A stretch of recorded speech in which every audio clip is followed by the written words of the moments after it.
nanya dulu nih, orang nyumbang 1.000.000 dengan 100.000, pahalanya besar mana? 1.000.000. Tetapi lihat dulu, yang nyumbang 1.000.000 siapa, yang 100.000 siapa. Kalau yang nyumbang 1.000.000 Pak Bambang, nggak ada artinya. Uang dia sudah ratusan miliar. Yang nyumbang 100.000 Bitarmi, wong dadak moyos. Yang nyumbang 100.000 itu Bitarmi, tukang babuti rumput di sawah. Dia ngumpulin setiap hari 5.000, dapat bayaran 50.000, setiap hari dipotong 5.000 sampai 20 hari baru disumbangkan. Nah, itulah makanya bahwa ketulusan itu yang akan menjadi tolak ukur.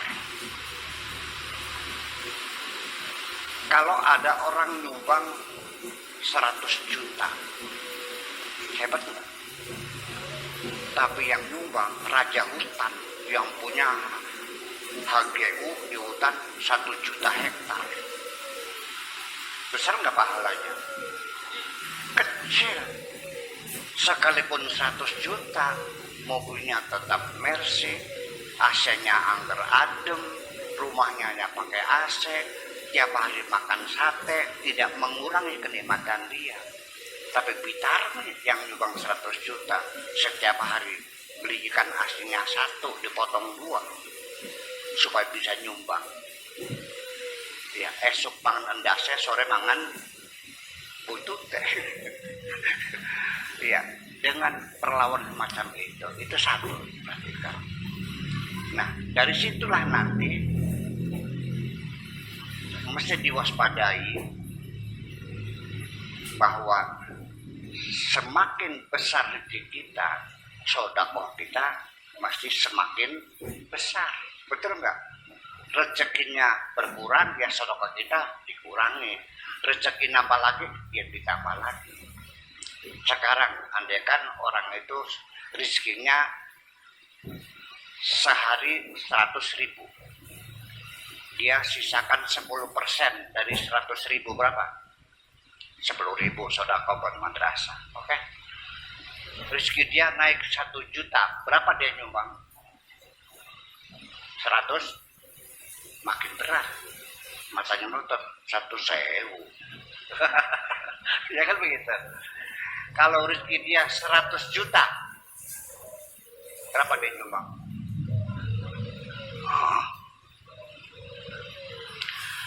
Meditnya, kikirnya mulai meronta-ronta. Kok banyak banget ya? Kalau rezekinya 100 miliar, berapa dia nyumbang? Semakin engkau kaya, semakin terbebani jiwamu, semakin pikiranmu semakin keras. Pengennya tetap saja rezeki 100 miliar, sedekahnya 10.000. Ini harus siap, Mas Bambang. Makin dapat rezeki, jadi pakai persentase 10% patokannya, oke, untuk amal sosial. Jadi kalau 1 triliun berapa?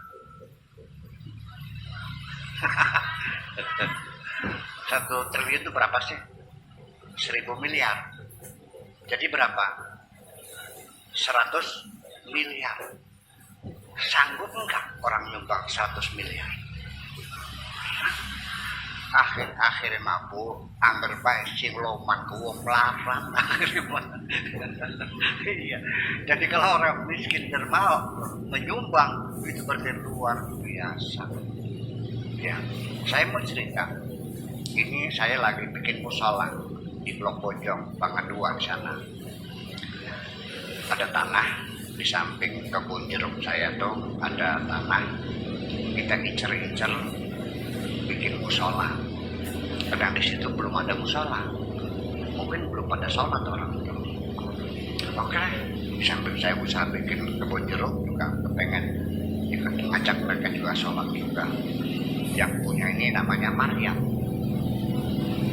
anaknya Mang Parta, orang Kliwon. tanahnya 40 hektar. Saya bilang sok nanya dibeli aja buat musola. Ternyata jawabannya tidak dijual, ya silakan diwakafkan saja kalau bikin masjid, bikin musola. Orangnya di mana tinggalnya? Di Taiwan. Sebagai apa? Sebagai TKW. Sesek hati saya, masa ya TKW mewakafkan tanah 40 hektar, wong masih ada kelumpangan. Terpersoal. Kok bisa? Kata saya, dijual saja, saya beli berapa harganya, kamu masih ada nyari makan kok. Masa diwakafkan? Ya tetap tidak, saya wakafkan saja. Artinya di tengah-tengah pandemi corona masih ada orang dermawan semacam itu. Nah kalau ini namanya bukan orang sodako biasa, itu namanya sudah al-ithar, namanya al-ithar, memberikan lebih daripada yang dimilikinya. Ya, jadi orang yang hebat itu adalah ketika dia memberi di atas kemampuannya, maka perlu dana utang beli apa-apa. Tetapi ketika dia mengambil haknya lebih sedikit dari haknya, itu yang orang hebat.